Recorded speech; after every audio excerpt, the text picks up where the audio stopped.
importante na noção do que é o psicológico, o psiquismo. A psicanálise foi criada por Freud, né? Foi descoberta, a gente costuma dizer, por Freud, no final do século XIX, 1800 e pouquinho, e foi desenvolvida e vem sendo desenvolvida por psicanalistas até hoje. O que a psicanálise trouxe de novo, que foi muito revelador, foi muito importante na época, e até hoje a gente tem essa noção, foi essa descoberta da noção do que é o inconsciente, que hoje, para todas as áreas da psicologia, de alguma maneira ou outra, tem contato com o inconsciente. Por mais que sejam áreas que trabalham diretamente, mas com áreas que trabalhem menos, mas essa noção do que é inconsciente foi super necessária para a gente estar desenvolvendo o que é a psicologia hoje, as várias vertentes, as várias áreas que temos. Então, sim, teve uma grande importância. E para a gente que vivencia demandas profissionais, o tempo inteiro a gente vai estar convivendo, né? Tanto com o que é consciente, né? O que os processos cognitivos, né? Geram ali de resultado, de evidência, digamos assim, como trazemos na condição da TCC, mas também o tempo inteiro nós estamos em contato, né? Vendo consequências, vendo reações, vendo movimentos que vêm do inconsciente. Então não dá para dissociar o ser humano do inconsciente. Não tem como. O inconsciente está sempre aparecendo. Por mais que possamos nos achar pessoas super lógicas, pessoas muito racionais, as questões inconscientes vão perpassar a vida de todo mundo a todo momento sem parar. Então não dá para a gente excluir essa noção. E teria uma forma bem resumida de dizer o que é inconsciente de modo, né, bem sucinto, né, para que aquelas pessoas que estão lá nos escutando, sei lá, na zona rural, lá no município de Água Branca ou de Mata Grande, que a gente escuta, tem pessoas que nos escutam em todo o sertão aqui, entender o que é inconsciente no ser humano. Inconsciente, começando pelo básico, é a parte do nosso psiquismo, da nossa cabeça, da nossa mente, que a gente não tem contato, que a gente não sabe, que é, em média, a gente costuma fazer essa média, 80% do que a gente está no inconsciente. O que a gente vê, o que a gente fala, o que a gente raciocina, são mais ou menos 20%, 25%. Então, o inconsciente é algo que você não vai ter contato, que você não vai ver, mas que vai estar ali, sempre, o tempo todo. Então, sim.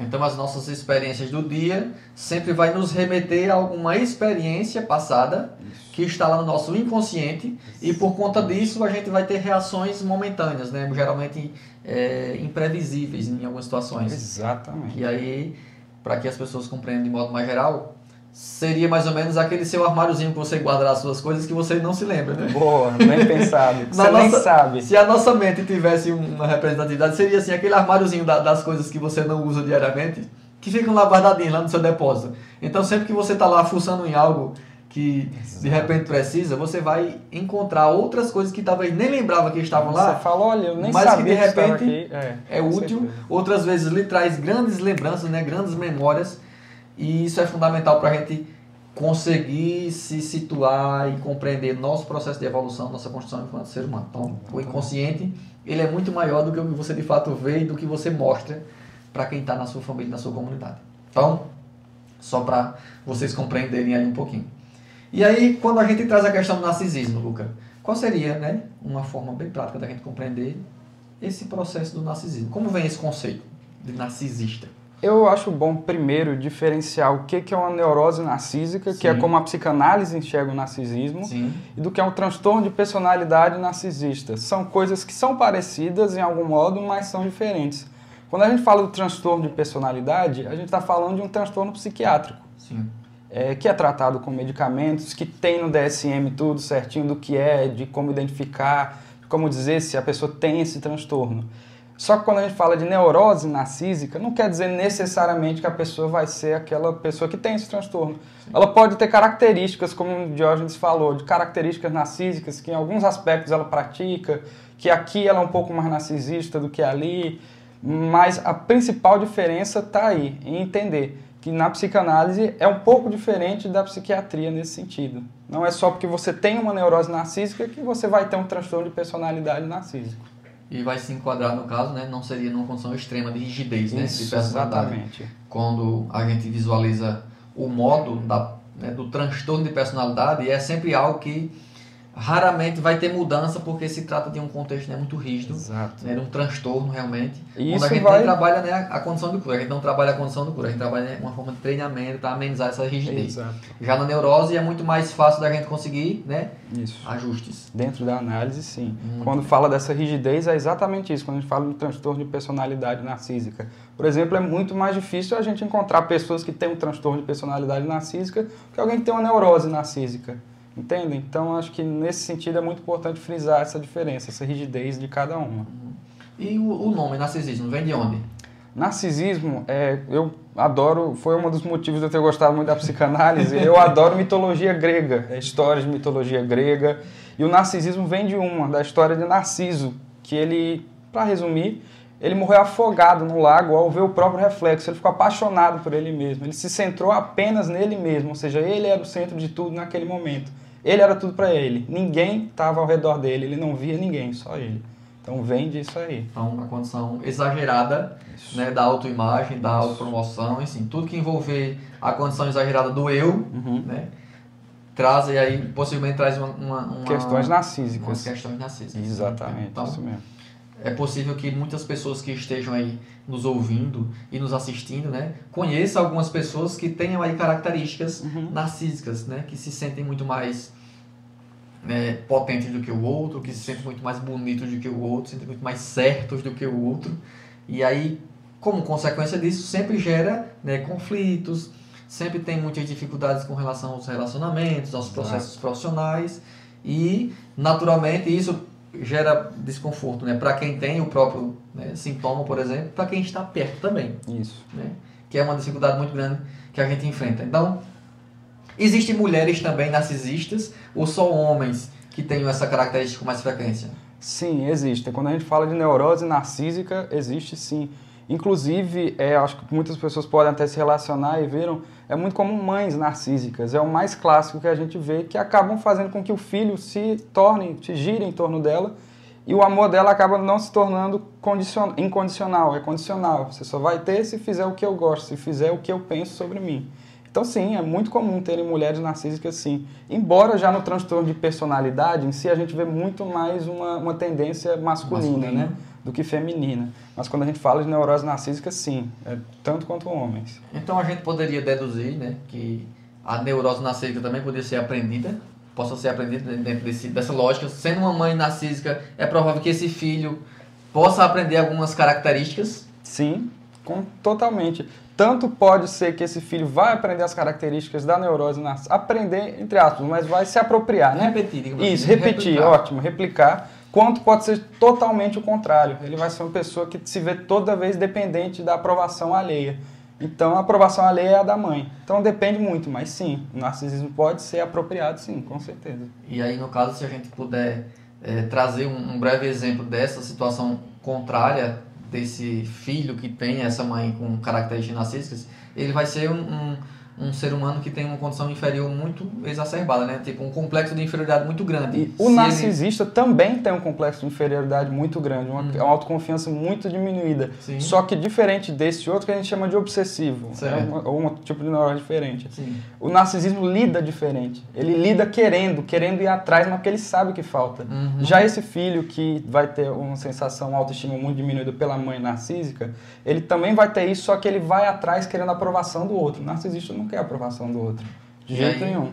Geralmente a gente, quando percebe, né, esses seres humanos que têm uma condição mais radical, assim, falando da questão narcisista, ele é aquele que em nenhum momento se sente diminuído, né? Pelo contrário, ele, por saber das suas carências, ele faz de tudo para diminuir o outro. Exatamente, né? Você falou tudo. Ele sabe o que ele está passando, ele sabe o que ele está fazendo. Não é um contexto de delírio nem nada do tipo. Ele faz consciente e inconsciente. Ao mesmo tempo? Isso, é os dois. Porque tanto quanto ele pode fazer isso conscientemente, ele não sabe por que ele está fazendo aquilo, por que ele necessita daquilo.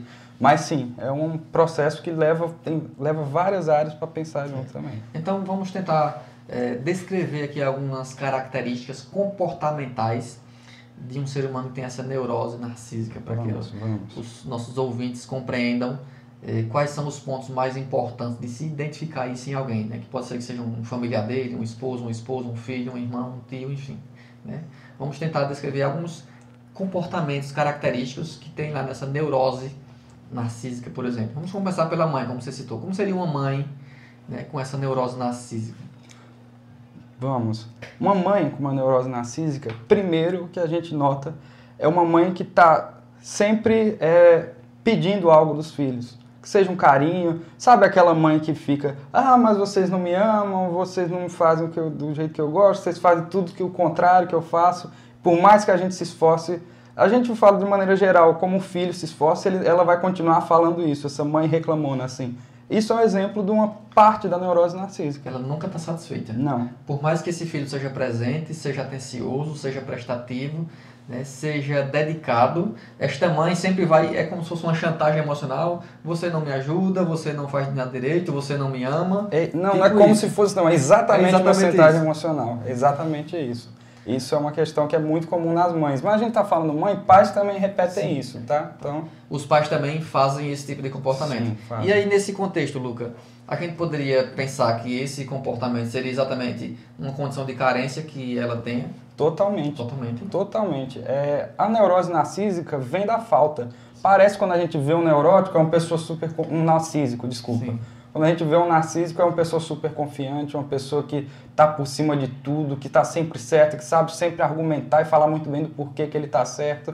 Só que por trás disso tem uma carência, uma falta gigantesca, muito grande, que é, como o Diógenes falou, é exatamente por isso que ele age assim, para suprir essa carência, de essa forma falta. radical, digamos Isso, assim. exato. Então, para que a gente compreenda melhor esse conceito, essas características, é exatamente por isso que muitos desses seres humanos não aceitam ser questionados, né? Não aceitam sugestões dos outros, não aceitam ajuda muitas vezes, né? Seria uma forma de expressar inconscientemente que ele não é menor do que ninguém. Isso, né? Exato. E aí a condição da humildade que a gente visualiza nos seres humanos, né? Daquele que aprende, daquele que busca experiências, relatos, ajuda, ele sempre entende que quanto mais ele conviver, mais ele aprende. Já o ser humano que tenha o contexto, né, a característica narcísica, ele não vai aceitar exatamente para não dar o braço a torcer, como diz o sertanejo. Exato. Ele não vai dar o braço a torcer, porque ele não pode passar por alguém que não é capaz de fazer as coisas por ele próprio. Ele jamais vai admitir que tem alguma fraqueza. Isso, exatamente. Muito bem. Então, dentro dessa relação direta, né, com a neurose, vai ser tipo muito parecido até que realmente a pessoa conheça, né, classificar, né, consiga classificar conceitualmente de forma bem elaborada. Se não for, muitas vezes a gente vai passar despercebido achando que é uma coisa e às vezes nem é. Isso. Né, o transtorno pode ser exatamente o outro. Pode ser só uma neurose, um episódio específico, Sim. um lugar que toca numa insegurança e aquela pessoa começa a agir daquele jeito, mas para aquele quadro, para aquele enquadramento ali, para aquele contexto específico. E é provável que a gente consiga também encontrar pessoas que sejam assim somente em alguns contextos, né? Isso. Tipo, às vezes é para a família, mas às vezes no meio social não é assim. Isso. Tanto que eu estava dando uma pesquisada, o que vai definir que a pessoa tem realmente um transtorno de personalidade narcísica, um transtorno psiquiátrico, é que esse jeito, esse modo de agir vão estar em todos os contextos. Quando a gente fala da neurose, como o Jorge falou, não necessariamente precisa estar em todos. Vai estar em algum lugar do conceito social. Isso. Então, às vezes pode estar na família, né, do contexto do núcleo mais íntimo, mas pode não estar no trabalho, por exemplo. Exatamente. Ou pode não estar na equipe da igreja que frequenta. Vai depender de como esses lugares tocam nas inseguranças e nos medos de cada pessoa. Então, ele sempre vai expressar ali aquilo que para ele seja o suficiente para não se sentir inferiorizado. Exatamente. Muito bem, é interessante. Todos nós, enquanto seres humanos, temos nossas carências, digamos assim. Então, enquanto alguns têm muitas carências de afeto, outros têm muitas carências de reconhecimento, de elogios. Eu também já observei que cada ser humano se motiva por uma condição diferente. Alguns se motivam pelo dinheiro, né, pelo conforto, pelas condições materiais. Outros se motivam, né, se sentem muito mais engajados pelo elogio, pelo reconhecimento, pelo aplauso. Já tem outras pessoas que só se motivam mais, só crescem, só saem da bolha de conforto quando é provocado com alguma crítica, com algum desafio. Então é comum que a gente, nesse contexto, precisa compreender exatamente o que é que para você significa, né, um motivador. Como da mesma forma, vão ter aqueles pontos que para você é o que gera o ponto negativo, né? A crítica, digamos assim, o rebaixamento e outras questões que talvez inconscientemente maltratem você. Exato. Né? Então a gente precisa fazer com que cada um chegue exatamente a esse ponto de identificação de si, o que é que ele traz conforto e desconforto. Né? Dentro dessa condição inconsciente, geralmente esses confortos, eles podem, né, surgir tipo, através de sonhos e outras coisas. Podem. Podem. Inclusive não só podem, como sonhos, por você ter Acontecem. falado, são justamente de onde vêm as maiores expressões do inconsciente. Os desconfortos, os medos, as inseguranças. Por exemplo, não sei se vocês que estão assistindo, ouvindo, já tiveram aquele sonho muito louco, que você não tem a menor ideia o que significava, que é como se fosse perfeito, uma misturada de coisas. Essa misturada de coisas, se analisada propriamente, com certeza vai dizer de alguma questão que você não está conseguindo lidar conscientemente, portanto, o seu inconsciente transforma aquilo num sonho, numa coisa que você conscientemente não entende, mas o inconsciente sabe o que está fazendo. É muito comum, no nosso dia a dia, conversando com as pessoas, notar que existem alguns sonhos assim mirabolantes. A gente vai, de repente, num veículo e quando pensa que não, já não é mais um veículo, já é montado em um cavalo que vai voando e chega num lugar que você nem conhece e encontra alguém que você não vê há 200 milhões de anos. É isso mesmo. Então tem muito isso no nosso dia a dia. Então o sonho vai ser ou parte do que você está ali com dificuldade no momento ou do que você já esteve lá atrás. Isso. Não exatamente pode ser do dia, né? É. Então se sonhar com alguma coisa ruim acontecendo agora, não quer dizer que vai acontecer amanhã. Talvez já tenha passado por você lá alguns anos atrás. É muito comum as pessoas acharem que o sonho diz muito a respeito da realidade, do que vai acontecer, ficam com medo de sonhos, mas às vezes o sonho não tem nada a ver necessariamente com o que você está passando agora, mas é uma transferência de algo que você já passou, não sabia que passou, para o sonho agora, para o momento de agora. Recentemente eu recebi uma paciente que estava bastante preocupada porque tinha sonhado morrendo. Então ela ficou se perguntando por que eu sonhei morrendo. E aí eu fiquei indagando ela, mas como era essa questão dos sonhos? Não, eu sonhei que a minha mãe dizia que eu tinha morrido. E aí a gente foi investigar se ela tinha alguma causa emocional ou alguma causa, né, fisiológica, alguma doença que pudesse estar realmente numa condição de vida terminal, mas não tinha. Eu digo, então, possivelmente, esse sonho tem aí uma relação com situações passadas que você viveu que talvez lhe deixaram realmente, né, diante de um risco de morte. Ou então você está com outra demanda emocional que você não está conseguindo decifrar o que é e possa estar se gerando em sonho que deixou você aí, né, talvez preocupada. Então, né, até a colega Maria disse, eu também já sonhei assim, né? Acontece, muitas vezes a gente sonha morrendo, eu já sonhei me afogando, já sonhei voando, já sonhei tantas coisas assim que a gente não consegue juntar nem pé nem cabeça. Então isso é comum na nossa rotina humana que nem sempre é bem explicada pela condição racional, né, consciente.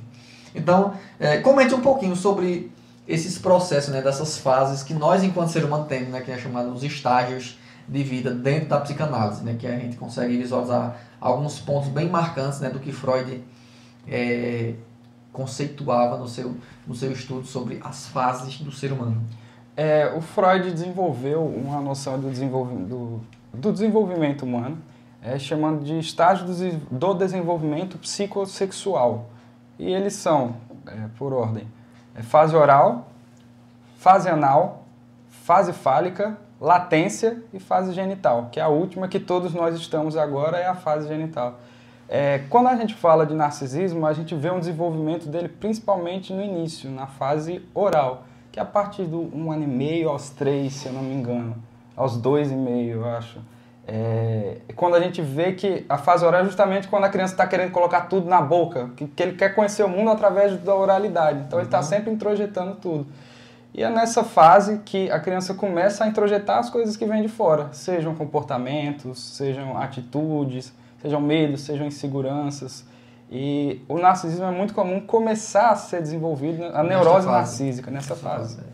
E aí é importante que os nossos ouvintes entendam que cada uma dessas fases, né, ela tem um prazo, né, geralmente padronizado, mas não especificamente rígido, né, que pode variar um pouco de um indivíduo para outro, e que geralmente essas fases, quando não elaboradas de forma adequada, e aí quando eu digo não elaborada, entendam como tendo tido algum episódio, né, algum conflito, algum trauma, alguma coisa, alguma carência, é comum que a criatura desenvolva algum tipo de dificuldade lá na vida futura, né, quando ele estiver adolescente ou até mesmo adulto. Geralmente não vai ser notado esses sintomas imediatamente quando a fase está em desenvolvimento, né? Isso. Então, se passou ali a fase oral, que chega lá até 2 anos de idade, por exemplo, se for aproximado, ou então a fase anal, que aí chega de 2 anos e pouco, e a pessoa passar por algum, né, algum trauma, algum episódio, alguma violência, isso só vai ser notado, né, psicologicamente ou psiquicamente lá na frente, né? Quando ele estiver na adolescência, que de repente desenvolve uma crise de ansiedade, um transtorno do pânico e outras demandas que envolvam inclusive a condição da neurose, porque talvez ficou algo lá, uma lacuna em aberta. E assim, é bom dizer que a gente está falando como se fosse raro acontecer um debandar e não fazer a fase da maneira ideal que deve ser passada, mas pelo contrário, é raro alguém que passou por todas essas fases bem, isso, totalmente superado. Talvez 98% da população mundial teve alguma falhazinha do desenvolvimento nessas fases. Só que a gente acaba levando isso como normal. Não dá para dizer que está todo mundo doente, né? Então, o que é doença, o que é normal é muito relativo nesse sentido. Então, sim, todos passam por essas fases e quase todo mundo vai ter, sim, uma questãozinha mal resolvida. Assim. Então, quase tudo. As carências, as lacunas, os traumas, os conflitos aí vão estar presentes na vida de quase todo mundo. Então, exatamente, vamos identificar cada um a sua para não sofrer e nem tampouco se sentir pior que os outros, tá? Não se desespere, que isso é comum. E aí, essas fases, né, eles marcam definitivamente quem será o indivíduo e qual será a sua personalidade. E aqui, boa parte das demandas de personalidade, eles se, né, evidenciam exatamente nessas fases de desenvolvimento, né? Como é que a gente consegue, por exemplo, conceituar ou pelo menos identificar como seria, por exemplo, um ser humano que não teve nenhum conflito nessas fases. Qual seria mais ou menos a forma mais comum de se visualizar esse ser humano enquanto adulto? Cara, ótima pergunta. Uma pergunta bem interessante, bem difícil, né? E é complicada, porque a gente sempre vai ver alguma insegurança em alguém, por menor que seja. Mas, basicamente, é uma pessoa que está segura do que faz, está segura do que é, que não está muito preocupada com o que os outros vão pensar dela, do que ela vai fazer. Ela faz porque gosta e porque sabe que não está fazendo mal a ninguém. Isso a gente pode ver que acontece, sim, com algumas pessoas, só como eu estou falando. Pode ser que quase todas as situações a pessoa seja assim, consiga lidar muito bem, não ligue com o que os outros falam, não fique pensando muito em coisas que não vão adiantar ser pensadas nesse momento. Mas pode ter aquele pontinho que vai pegar e voltar naquela insegurança lá de quando era criança. E o inconsciente. Inconsciente agindo. E ela nem percebendo, entendendo por que ela está sentindo daquele jeito. Só que aí com o tempo, durante a análise, a gente vai vendo que é uma questão lá atrás. Então a gente visualiza que muitas pessoas têm aí uma insegurança, por exemplo, para dirigir. Ótimo. Né? Outras pessoas têm uma insegurança num relacionamento. Né? Não se sente à altura do companheiro ou da companheira. Outros têm uma insegurança aí no meio social, de repente está num evento em muitas pessoas, em falar. Então essas inseguranças, quando a gente investiga, vão estar lá atrás, o pontinho onde ele foi, né, desenvolvido na sua, né, talvez uma violência sexual, talvez uma carência alimentar, que muitas pessoas passam por essas demandas de escassez que gera isso na personalidade da pessoa. Então são muitos os pontos que podem gerar nas pessoas a carência, né, a demanda de lacuna e de ausência. Exato. Muito embora a gente vai trabalhando para, né, suprir isso de uma forma mais consciente, né? E como seria, por exemplo, a gente visualizar o narcisismo e a questão da psicopatia. Tem muitos seres humanos que são vistos como, né, talvez narcisistas, mas a gente poderá ter não somente isso, talvez uma questão mais, né, psicopata, mais sociopata, enfim. Qual seria mais ou menos uma forma de visualizar esses dois pontos aí dentro da psicanálise? Ótimo, ótimo. A psicopatia é um fenômeno muito interessante porque tem vários tipos de visões, tem vários aspectos que pensam a psicopatia de uma maneira diferente, mas para mim é mais satisfatório pensar que a psicopatia não é necessariamente uma doença, não é um distúrbio específico, mas pode ser um conjunto. Por exemplo, pessoas que são psicopatas podem ser consideradas que têm um transtorno de personalidade narcísica, mas também podem ter um transtorno de personalidade antissocial, podem ter um transtorno de personalidade borderline, podem apresentar algum tipo de psicose. Sim. Então, assim, quando a gente fala em psicopatia, tem sim uma relação com o narcisismo como fenômeno psiquiátrico, mas não só com ele. São vários outros aspectos que vão construir o que é um psicopata hoje. Não quer dizer que se chamou psicopata, pronto, todos são exatamente iguais, têm as mesmas questões. Não. Então, por exemplo, o narcisista, apesar dele ter, né, muitos aspectos, muitas sensibilidades emocionais, ele faz de tudo para não demonstrar. Isso. Né? Enquanto o psicopata, raramente ele apresenta, né, algo emotivo. Ele é muito, praticamente, como se fala no grosso modo popular, né, é o que é 100% razão. Raramente vai ter um pequeno percentual ali de emoções, né? Seria mais ou menos essa a forma de compreender. Dá para pensar nisso sim, Nesse contexto. mas também como psicopatas que têm um transtorno de personalidade narcísica. Sim. Quando a gente fala desse psicopata assim, né, que Sim. não sente muito, que é muito racional, geralmente está muito mais atrelado a um transtorno de personalidade antissocial, que ele não apresenta os mesmos aspectos, não se relaciona do mesmo jeito com situações que os humanos se relacionam parecido. Por exemplo, a morte de alguém assassinado na sua frente, digamos assim. Sim. Quem tem esse transtorno de personalidade antissocial pode ser que não vá ligar, que só vá passar por aquilo e falar, não, morreu, tudo bem, não faz a menor diferença para a minha vida. Então, tipo, apresenta uma reação incomum para a maioria da Exato, população. perfeito, incomum. Destoa bastante da maioria da população. Do esperado. Isso, acho que comum. assim dá para pensar em psicopata mais nesse sentido, aí sim. O comum é que a gente, no contexto social da nossa prática, da nossa cultura, ao ver um outro, né, ser humano morto, ou ferido ou doente, é comum que isso sensibilize, né? Com Aí a gente certeza. chama de empatia, essa condição de sentir, né, triste, sentir tristeza, sentir remorso, sentir algum tipo de emoção por conta do sofrimento do outro.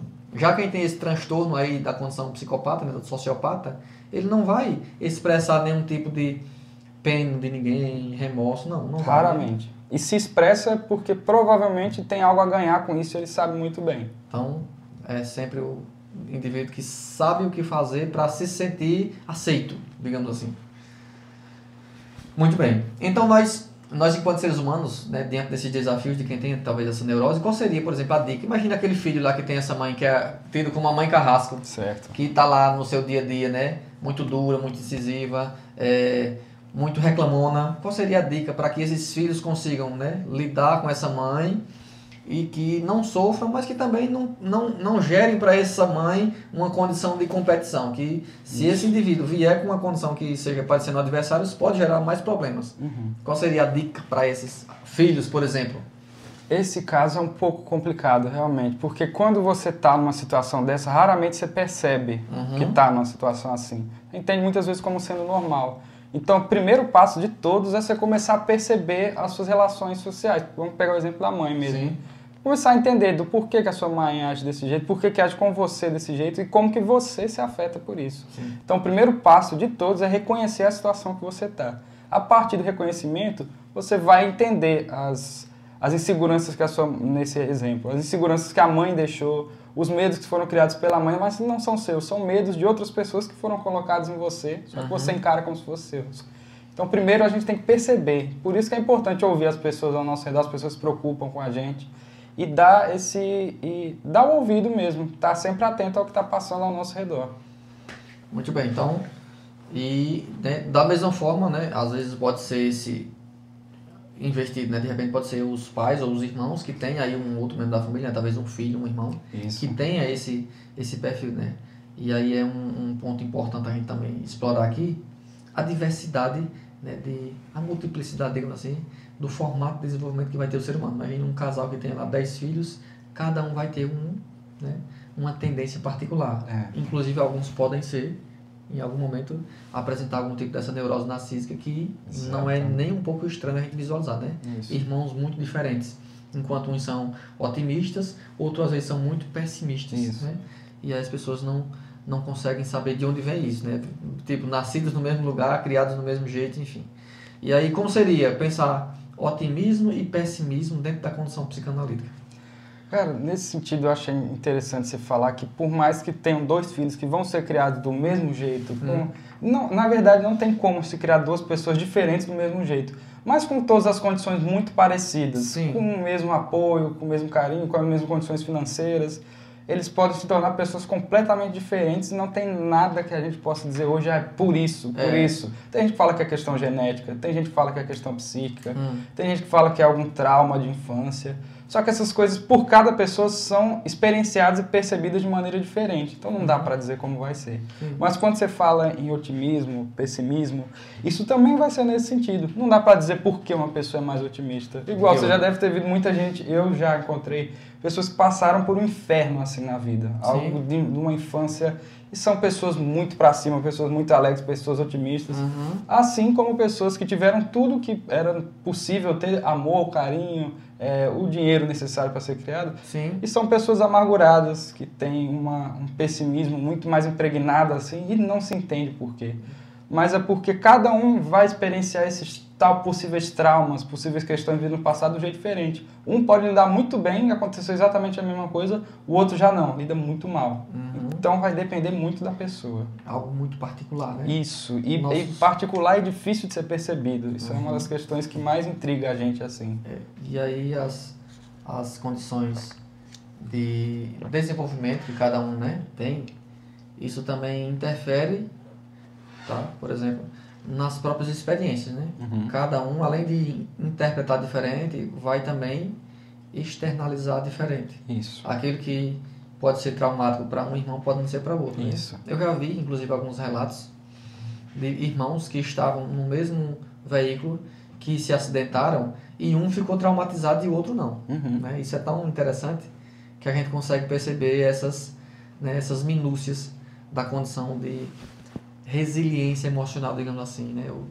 Ou então num potencial cognitivo para interpretar aquilo de uma forma positiva.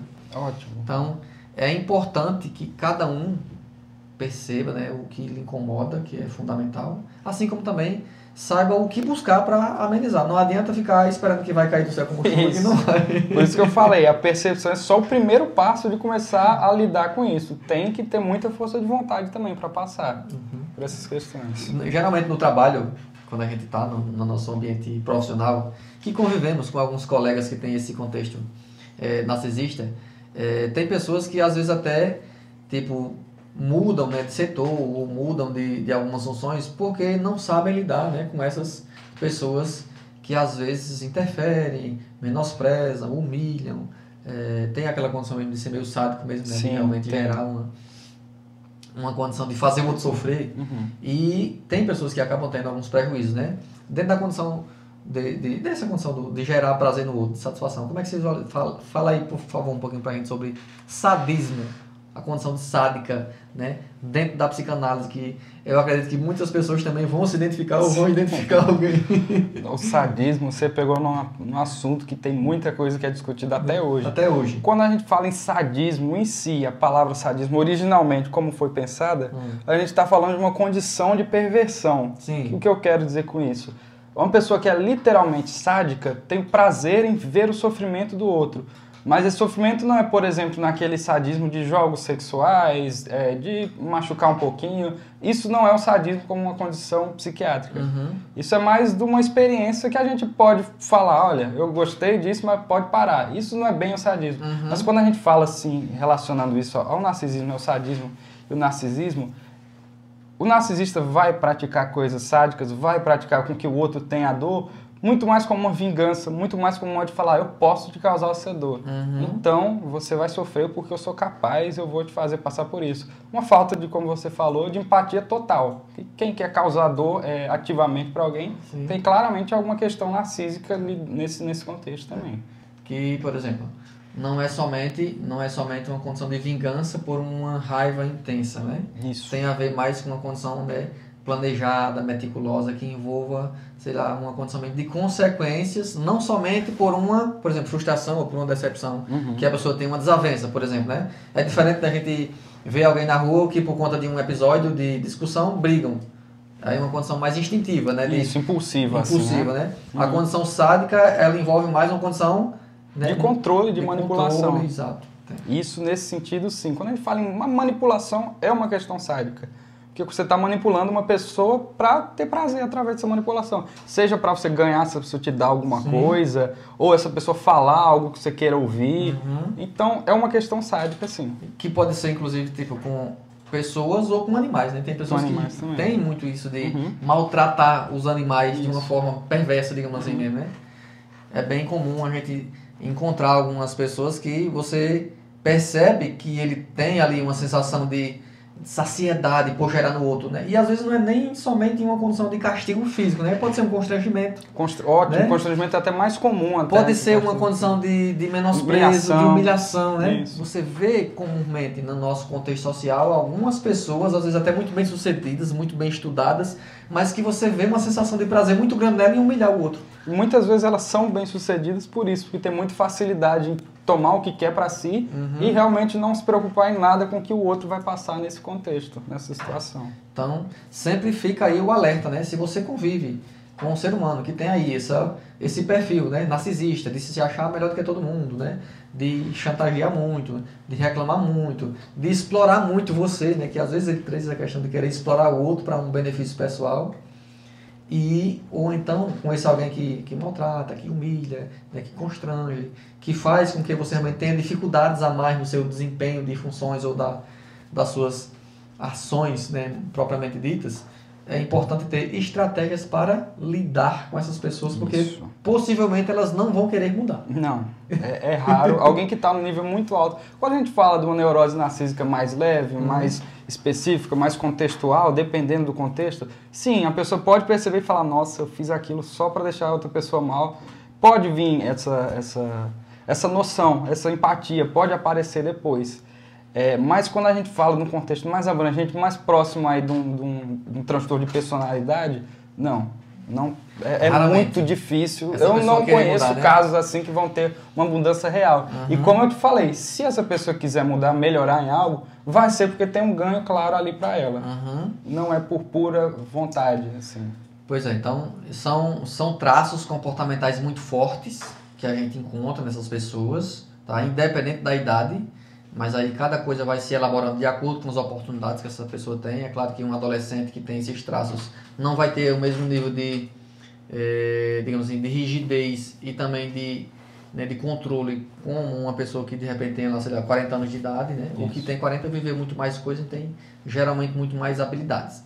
Mas em qualquer contexto que essa pessoa estiver, ele vai gerar, né, dificuldades para ele e também para os outros, porque geralmente essas pessoas jamais aceitam ser frustradas. Isso. Né? Então elas podem ter, inclusive, ações muito impulsivas e também impulsivas, precipitadas, agressivas, que vão sempre contra algo que está frustrando elas. O limiar de frustração é muito baixo assim, dessas pessoas. Então, quando muitas vezes não conseguem o que quer, vão sim tentar fazer outras maneiras que vai acabar machucando outras pessoas nesse processo. E aí, inclusive, a gente até visualiza alguns casos, não sei se você lembra de algum, em que pessoas, sei lá, autoridades importantes de alto escalão, né, inclusive juízes, militares e outras áreas de grande poder e grande domínio social, quando tem esse contexto de personalidade, ele se torna uma pessoa muito maléfica para um conjunto de cidadãos. Inclusive, por coincidência, eu estou lembrando aqui que eu reassisti um filme do Hitler, sobre Hitler, um filme alemão que se passava no finalzinho da guerra, pouco antes dele cometer suicídio, que aceitou que perdeu. O Hitler é um dos maiores exemplos de narcisista. No filme, claramente por causa dele, a Alemanha foi perdendo a guerra e foi cada vez mais se afundando. E ele nunca, em nenhum momento, falou que ele fez algo errado. Isso, do filme tem registros históricos disso também. Ele sempre estava culpando o povo alemão, culpando os soldados, que eles são incompetentes, eles são isso, eles são aquilo. Eu não, eu sou perfeito. Mas todos eles... E tem várias e várias figuras assim grandes que vão estar nesse contexto. Principalmente quando a gente fala de figuras que ativamente fizeram mal, causaram mal a alguém, a gente está falando disso. Então, assim, a gente vê muitos, né? Ditadores, né? Pessoas que têm esse perfil... de controle e também de gerar o problema sem nenhum pouco de remorso. A gente nota que não tem nenhum tipo de atitude que envolva exatamente aquela ação de preocupação, enfim, né?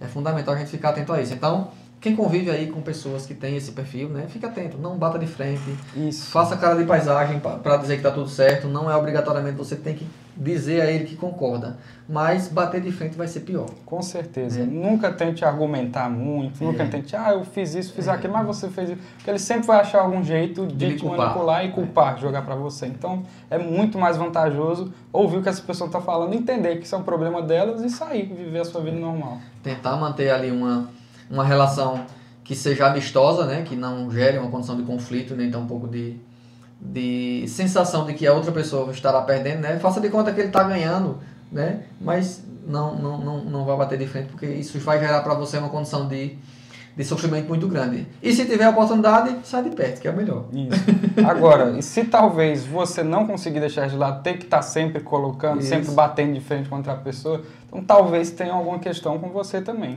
Talvez não sobre o narcisismo, mas alguma insegurança. Por isso que é importante a gente estar sempre pensando e percebendo o que a gente faz no dia a dia. Exatamente. E aí entendam também que tem outro ponto que vale a pena a gente comentar aqui, Luca, que é o seguinte: existem algumas pessoas, né, que se sentem muito bem convivendo com esses perfis, né? Tem aqueles que se sentem bem de ser controlados, né? De serem o tempo todo ali mandados, direcionados, em algumas situações até mesmo, né, colocados em uma condição de subserviência e tudo mais. Tem também alguns perfis de personalidade que têm uma certa conveniência, compatibilidade com o sábio, com o narcisista, né? Eu queria até que você comentasse um pouquinho sobre essa condição que muitas vezes as pessoas começam, mas aquela pessoa não sai porque não quer. E às vezes ela realmente gosta de viver aquelas questões. Talvez não tudo, mas muitas coisas que a pessoa vive numa relação abusiva, às vezes, né?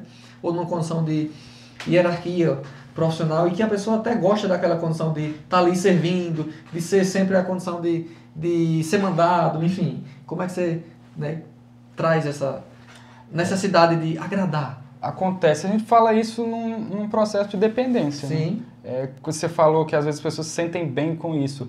Geralmente não, só que elas não se sentem mal o suficiente para poder sair. Isso. Não é que se sente bem. Sim. É porque ela depende daquilo, entende aquilo como amor, entende essas manipulações que a gente estava comentando Aprende agora. A aceitar. Isso, aprende a aceitar.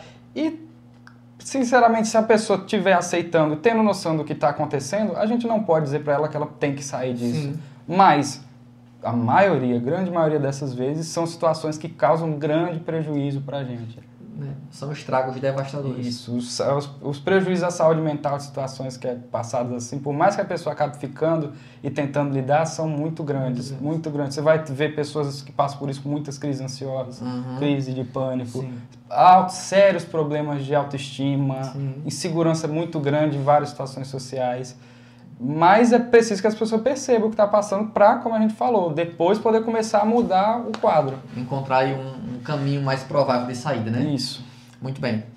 Meu caro Lucas, estamos chegando aqui aos nossos minutos finais, né? Mais uma vez, obrigado pela sua disponibilidade. Foi incrível este momento. É uma temática muito boa, né? A sua linha teórica de trabalho ela é encantadora.